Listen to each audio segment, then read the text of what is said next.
اعوذ باللہ من الشیطان الرجیم، بسم اللہ الرحمن الرحیم۔ آج ہم معرفت قیامت کتاب میں صفحہ نمبر 42 پڑھیں گے، عالم خیال۔ انسان نیند میں اور اپنی موت کے بعد اسی حقیقت کی جانب جاتا ہے، اسے اعراض خود سے قائم صورتیں دکھائی دیتی ہے جو اس سے کلام کرتی ہے اور یہ ان سے کلام کرتا ہے۔ یہ ایسے اجساد ہے جن میں کوئی شک نہیں۔ یہاں حاشیے میں لکھا ہے، شیخ اکبر فتوحات مکیہ کے باب نمبر 188 میں فرماتے ہیں، اللہ تیری تائید کرے یہ جان کہ انسان کی دو حالتیں ہیں، ایک حالت نیند اور دوسری حالت بیداری۔ اللہ نے ان دونوں حالتوں میں اس کے لیے ادراک رکھا ہے جن میں وہ اشیاء کا ادراک کرتا ہے۔ بیداری میں یہ ادراک حس کہلاتا ہے اور نیند میں یہ حس مشترک کہلاتا ہے۔ وہ جو کچھ بیداری میں دیکھتا ہے تو یہ دیکھنا کہلاتا ہے اور جو کچھ وہ نیند میں دیکھتا ہے تو وہ خواب کہلاتا ہے۔ انسان نیند میں جو کچھ دیکھتا ہے تو یہ وہی کچھ ہوتا ہے جسے خیال حالت بیداری میں حواس سے اخذ کرتا ہے۔ اس کی دو صورتیں ہیں، یا تو یہ وہ صورت ہوتی ہے جس کا ادراک حس میں ہو یا اس صورت کے اجزاء ہوتے ہیں، چنانچہ اصل حس اور اس کا بیداری والا ادراک ہے اور خیال اس کے تابع ہے۔ بعض لوگوں میں اتنی قوت ہوتی ہے کہ وہ بیداری میں بھی وہ کچھ دیکھ لیتے ہیں جو خواب میں دیکھا جاتا ہے۔ ایسا شاذ و نادر ہی ہوتا ہے، لیکن طریقت میں نبی اور ولی کو یہ قوت حاصل ہوتی ہے۔ یہاں حاشیہ ختم ہو جاتا ہے۔ صاحب کشف جاگتے میں بھی وہی دیکھتا ہے جو عام بندہ نیند میں یا مردہ موت کے بعد دیکھتا ہے، جیسے آخرت میں اعمال کی صورتیں دکھائی جائیں گی۔ یہاں حاشیے میں لکھا ہے، فتوحات مکیہ کے باب نمبر 311 میں شیخ اکبر فرماتے ہیں، ہم کہتے ہیں بے شک عالم دو ہے جیسے حاضرات بھی دو ہے، اگرچہ ان کے اجتماع سے ان کے مابین ایک تیسری حاضرت بھی جنم لیتی ہے۔ پہلی حاضرت حاضرت غیب ہے اور اس کے عالم کو عالم غیب کہتے ہیں، اس عالم کا ادراک بصیرت سے ہے۔ دوسری حاضرت حاضرت حس اور شہادت ہے، اس کے عالم کو عالم شہادت کہتے ہیں، اس عالم کا ادراک بصر سے ہے۔ ان کے اجتماع سے جو حاضرت اور عالم جنم لیتا ہے وہ حاضرت خیال اور عالم خیال ہے۔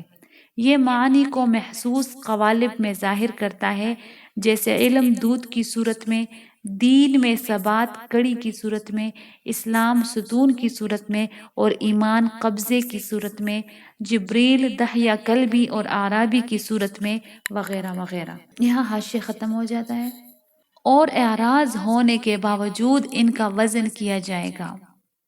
موت کو ایک خوبصورت سفید و سیاہ مینڈے کی صورت میں لا کر ذبح کیا جائے گا۔ موت اجتماع کے متفرق ہونے کی ایک نسبت ہے، بس پاک ہے وہ جو علم نہ ہونے کے باعث نہ جانا گیا، اور جب جانا گیا تو علم میں سمایا۔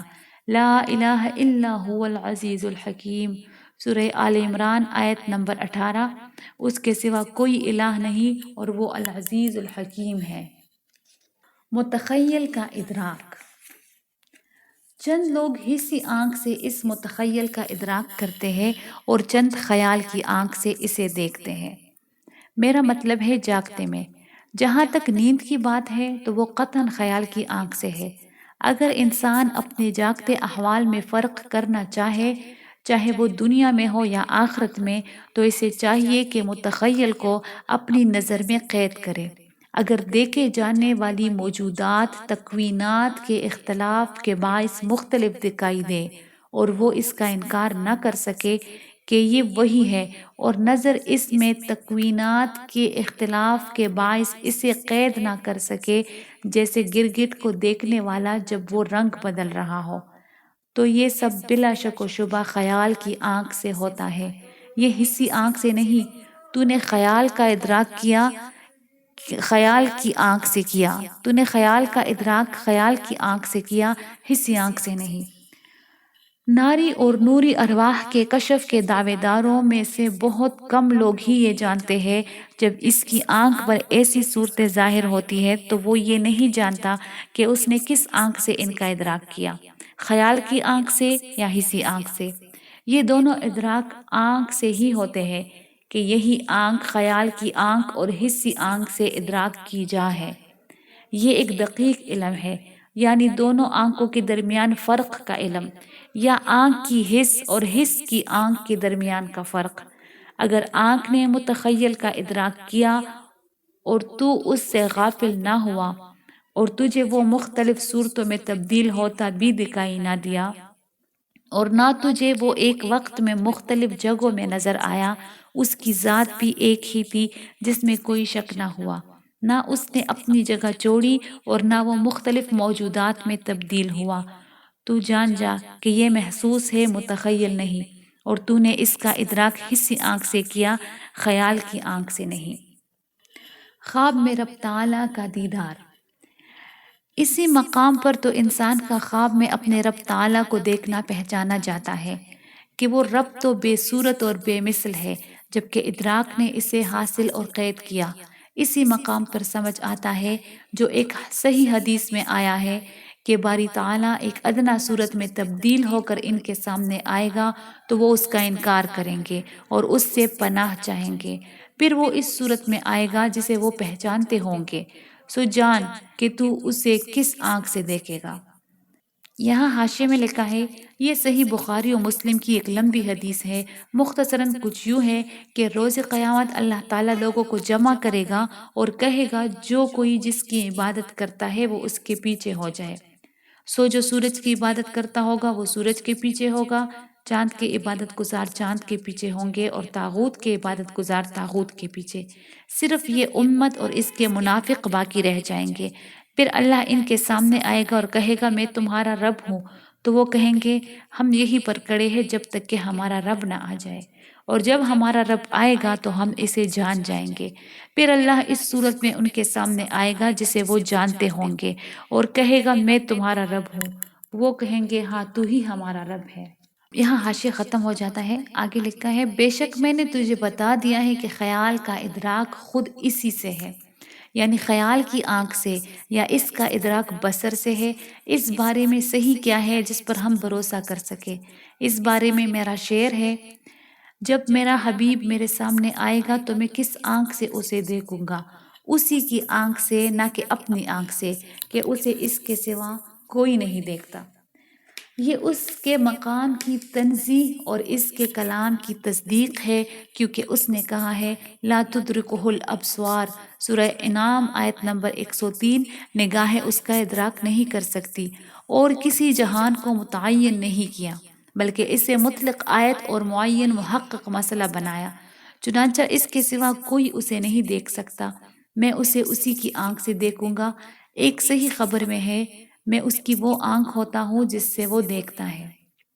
یہاں حاشیے میں لکھا ہے یہ صحیح بخاری کی اس حدیث کی جانب اشارہ ہے، اللہ تعالیٰ فرماتا ہے جس نے میرے ولی سے دشمنی کی تو میرا اس کے خلاف اعلان جنگ ہے، اور میرا بندہ میری محبوب شے یعنی میرے فرائض سے ہی میرے سب سے زیادہ قریب ہوتا ہے، اسی طرح وہ نوافل سے بھی میرے قریب ہوتا چلا جاتا ہے، یہاں تک کہ میں اس سے محبت کرتا ہوں، اور جب میں اس سے محبت کرتا ہوں تو اس کی وہ سماعت ہوتا ہوں جس سے وہ سنتا ہے، اور اس کی وہ بصارت ہوتا ہوں جس سے وہ دیکھتا ہے، اس کا وہ ہاتھ ہوتا ہوں جس سے وہ پکڑتا ہے، اس کی وہ ٹانگ ہوتا ہوں جس سے وہ چلتا ہے۔